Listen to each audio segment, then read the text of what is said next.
Assalamualaikum warahmatullahi wabarakatuh. Di video kali ini kita ketemu lagi dalam mata kuliah evaluasi proses pembelajaran matematika. Di minggu lalu sudah disampaikan mengenai pengertian penilaian, kemudian fungsi penilaian dan tujuan penilaian. Di materi pertemuan kedua ini akan dibahas mengenai prinsip penilaian, kemudian prosedur penilaian, dan teknik penilaian. Sebelum kita membahas tentang teknik penilaian hasil belajar, alangkah baiknya kalau kita itu mengetahui arti dari penilaian. Minggu lalu sudah dibahas mengenai penilaian ya. Jadi penilaian ini merupakan rangkaian kegiatan untuk memperoleh, menganalisis, dan menafsirkan data tentang proses dan hasil belajar peserta didik yang dilakukan secara sistematis dan berkesinambungan, sehingga menjadi informasi yang bermakna dalam pengambilan keputusan. Itu kesimpulan dari definisi penilaian yang ada definisi penilaian di pertemuan pertama. Nah, penilaian ini sendiri kan merupakan bagian penting dalam pembelajaran. Karena dengan melakukan penilaian yang sesuai dengan fungsi penilaian sendiri, pendidik ini sebagai pengelola kegiatan pembelajaran dapat mengetahui kemampuan yang dimiliki peserta didik. Kemudian dapat mengetahui apakah metode pengajaran atau model pembelajaran serta strategi pembelajaran yang digunakan sudah tepat. Kemudian juga tahu kelemahan dari peserta didik pada materi tersebut. Berdasarkan hasil penilaian ini, jadi pendidik itu dapat mengambil keputusan yang tepat untuk menentukan langkah yang harus dilakukan selanjutnya. Selain itu, hasil penilaian juga dapat memberikan motivasi kepada peserta didik untuk berprestasi lebih baik.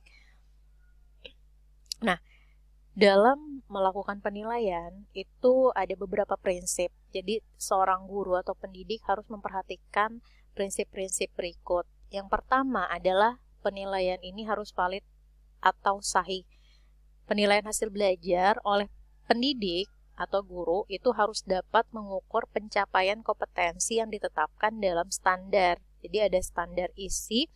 Di standar isi itu ada standar kompetensi dan kompetensi dasar serta kompetensi lulusan atau standar kompetensi lulusan. Penilaian valid di sini artinya adalah menilai apa yang seharusnya dinilai dengan menggunakan alat yang sesuai untuk mengukur kompetensi dan didasarkan pada data yang mencerminkan kemampuan yang diukur.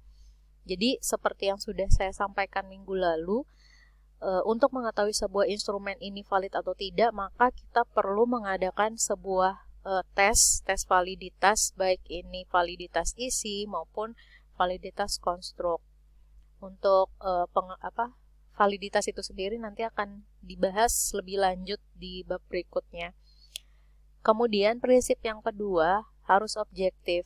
Jadi penilaian ini didasarkan pada prosedur dan kriteria yang jelas tanpa dipengaruhi oleh subjektivitas penilai.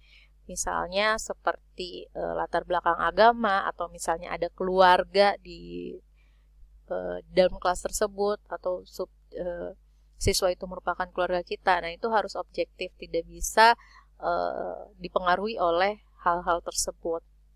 Nah, oleh karena itu untuk meningkatkan objektivitas penilaian, pendidik ini harus menggunakan rubrik atau pedoman dalam memberikan skor terhadap jawaban peserta didik, terhadap butir soal, uraian maupun tes yang sudah digunakan. Jadi biasanya selain kita membuat soal atau instrumen, kita juga harus membuat sebuah panduan atau pedoman penskoran.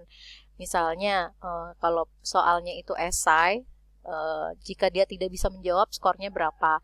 Jika dia bisa menjawab tapi langkah-langkahnya kurang tepat, skornya berapa. Atau jika misalnya langkahnya sudah tepat tapi jawabannya salah, skornya berapa. Atau jawabannya sudah betul semua, skornya berapa.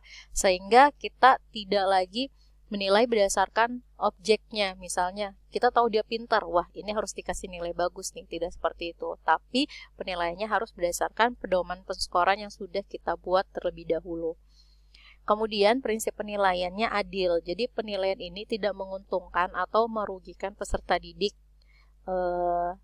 Hampir mirip sama yang tadi di objektif tadi ya. Jadi selain kita harus melihat berdasarkan tidak dipengaruhi oleh subjektivitas penilai, itu juga harus adil. Jadi pentingnya tadi pedoman penskoran supaya bisa berlaku objektif dan adil. Kemudian terpadu. Jadi terpadu ini penilaian oleh pendidik itu harus sesuai dengan kegiatan pembelajaran atau komponen yang tak bisa dipisahkan dari kegiatan pembelajaran. Jadi hasil penilaian ini harus benar-benar menjadi dasar untuk memperbaiki proses pembelajaran yang sudah dilaksanakan. Jadi jika hasil penilaian ini menunjukkan banyak peserta didik yang gagal, sementara instrumen yang digunakan ini sudah memenuhi persyaratan secara tadi ya, validasi, rehabilitas, berarti proses pembelajarannya yang kurang baik.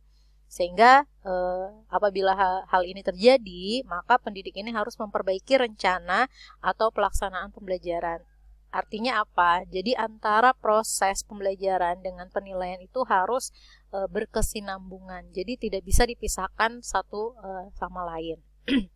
Kemudian yang kelima, prinsip yang penilaian adalah terbuka. Jadi penilaian hasil belajar peserta didik ini bersifat terbuka. Artinya baik itu prosedur penilaian, kriteria penilaian, kemudian dasar pengambilan keputusan terhadap hasil belajar peserta didik ini harus diketahui oleh semua pihak yang berkepentingan. Mulai dari peserta didik itu sendiri, atau orang tua murid, atau nanti dipertanggungjawabkan ke pihak sekolah, pengawas, dan seterusnya.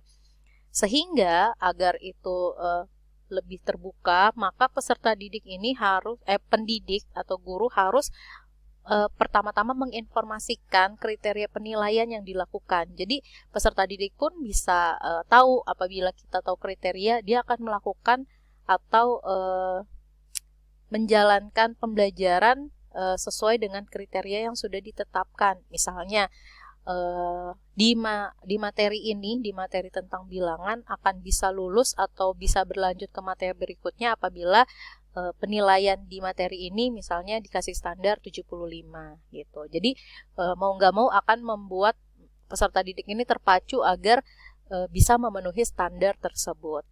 Kemudian yang keenam adalah menyeluruh dan berkesinambungan. Artinya penilaian oleh pendidik ini mencakup semua aspek kompetensi dengan menggunakan berbagai teknik penilaian yang sesuai untuk memantau perkembangan kemampuan peserta didik. Jadi bukan hanya menilai prestasi peserta didik saja penilaian itu, tapi harus mencakup semua aspek hasil belajar. Misalnya tidak hanya mencakup aspek kognitif saja, tapi juga bisa aspek yang lain gitu. Kemudian untuk yang sistematis, artinya penilaian ini harus dilakukan secara berencana dan bertahap mengikuti langkah-langkah baku. Jadi oleh karena itu penilaian ini harus dirancang, dilakukan dengan mengikuti prosedur atau prinsip yang ditetapkan. Misalnya dalam penilaian kelas, guru matematika menyiapkan rencana pembelajaran bersamaan dengan menyusun silabus dan RPP. Jadi kalau seorang guru ini nanti dipelajarinya kalau kalian mengambil telah kurikulum ya atau di mata kuliah lain dalam membuat RPP, kan dalam situ ada aspek penilaian. Jadi sebelum kita melakukan pembelajaran, kita akan membuat rencana dan itu termasuk dalam penilaian, akan melakukan penilaian seperti apa. Tes tertulis kah atau tes lisan kah, itu sudah direncanakan terlebih dahulu, makanya disebut dengan sistematis karena sudah melalui tahap perencanaan.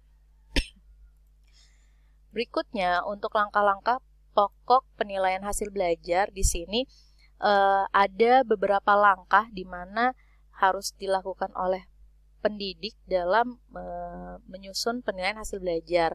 Jadi rencana yang pertama adalah menyusun rencana penilaian atau evaluasi belajar. Dimulai dari penyusunan ini seperti merumuskan tujuan, dilakukan penilaian atau evaluasi ini tujuannya apa, kemudian menetapkan aspek-aspek yang akan dinilai, apakah aspek kognitif atau afektif atau psikomotor, kemudian menentukan dan memilih teknik yang akan digunakan. Sesudah memilih teknik, menyusun instrumen yang akan digunakan untuk menilai proses dan hasil belajar. Instrumen ini mungkin yang digunakan adalah butir soal tes atau wawancara. Nah, itu tergantung pada tes apa yang akan dilakukan. Kemudian menentukan metode penskoran jawaban siswa yang tadi saya bilang. Jadi kita bikin dulu, sesudah bikin instrumen, kita buat pedoman penskorannya. Ya tergantung ya, karena kalau penskoran misalnya soalnya PG, maka penskorannya itu biasanya hanya 0 dan 1. Tapi kalau esai itu ya tergantung kita ingin membuat penskoran seperti apa. Umumnya itu dari 0 sampai 4 yang tadi seperti saya jelaskan. 0 itu misalnya tidak menjawab, sampai 4 itu misalnya dia bisa menjawab dengan benar sesuai dengan langkah yang sudah ditentukan, kayak gitu. Kemudian menentukan frekuensi atau durasi penilaian, misalnya kapan dilakukan penilaian atau berapa kali dan berapa lama melakukan penilaian tersebut. Sesudah itu yang terakhir adalah mereview tugas-tugas penilaian. Nah, langkah kedua dalam penilaian hasil belajar itu adalah melakukan menghimpun data. Jadi ini bacanya dari sini gitu ya, zigzag. Menghimpun data. Nah, dalam kegiatan ini seorang pendidik harus memilih tes yang tadi, bisa tes menggunakan teknik non-tes atau menggunakan teknik tes. Nah, non-tes itu bisa dari pengamatan, wawancara, atau angket. Nah, kalau tes kan tahu ya, tes lisan atau tes tertulis. Kemudian langkah ketiga adalah melakukan verifikasi data, di mana verifikasi data ini kita memisahkan data yang baik atau data yang akan memperjelas gambaran mengenai peserta didik yang sedang dievaluasi dan data yang kurang baik. Kemudian langkah berikutnya adalah mengolah dan menganalisis data. Tujuan dari langkah ini adalah memberikan makna terhadap data yang telah dihimpun. Agar data yang terhimpun tersebut bisa dimaknai, maka kita menggunakan teknik statistik atau non-statistik. Kemudian yang kelima, melakukan penafsiran atau interpretasi dan menarik kesimpulan. Artinya adalah kegiatan ini merupakan proses verbalisasi terhadap makna yang terkandung pada data yang sedang diolah atau dianalisis sehingga menghasilkan sejumlah kesimpulan. Dan kesimpulan ini tentu saja harus mengacu pada sejumlah tujuan yang sudah dirumuskan di awal. Nah, kemudian langkah berikutnya adalah menyimpan instrumen penilaian atau hasil penilaian dan langkah terakhir menindaklanjuti hasil evaluasi. Dan langkah-langkah pokok penilaian hasil belajar ini biasanya dilakukan apabila memang kita akan menyusun sebuah laporan hasil penilaian atau ya seperti yang akan dilakukan kalian nanti, misalnya menyusun skripsi, maka langkah-langkahnya akan seperti ini gitu. Atau yang kayak guru kan biasanya sesudah mereka membuat RPP, maka kan akan melakukan penilaian yang tadi, misalnya UAS, maka langkah-langkah penilaian hasil belajarnya seperti ini juga. Berikutnya untuk tadi dari teknik penilaian kan kita diminta untuk memilih penilaian yang seperti apa. Nah, teknik penilaian itu sendiri ada dua, terbagi menjadi dua, yaitu teknik penilaian tes, teknik tes atau non-tes. Nah, teknik tes ini adalah salah satu cara yang dikerjakan gitu. Jadi teknik tes yang dikerjakan oleh peserta didik untuk menghasilkan suatu nilai yang berdasarkan standar yang sudah ditetapkan. Nah, teknik tes ini terbagi lagi. Jadi ada tes tertulis, ada tes lisan, ada juga tes unjuk kerja. Nah, dari tes tertulis ini ada tes PG, ada tes uraian, tes benar salah, mencocokkan, dan sebagainya. Nah, biasanya tes uraian ini digunakan untuk mengukur tingkat kemampuan kognitif yang lebih tinggi dan kompleks. Kemudian tes uraian juga biasa digunakan apabila jumlah sampel atau subjek itu tidak terlalu banyak. Kemudian teknik non-tes ini ada tes kuesioner, bukan tes ya, ada kuesioner, wawancara, dan pengamatan. Seperti itu. Nah, mungkin penjelasan untuk PPT kali ini di pertemuan kedua seperti itu. Jika memang ada yang ingin ditanyakan atau didiskusikan, bisa kita bahas di WAG. Terima kasih atas perhatiannya. Wassalamualaikum warahmatullahi wabarakatuh.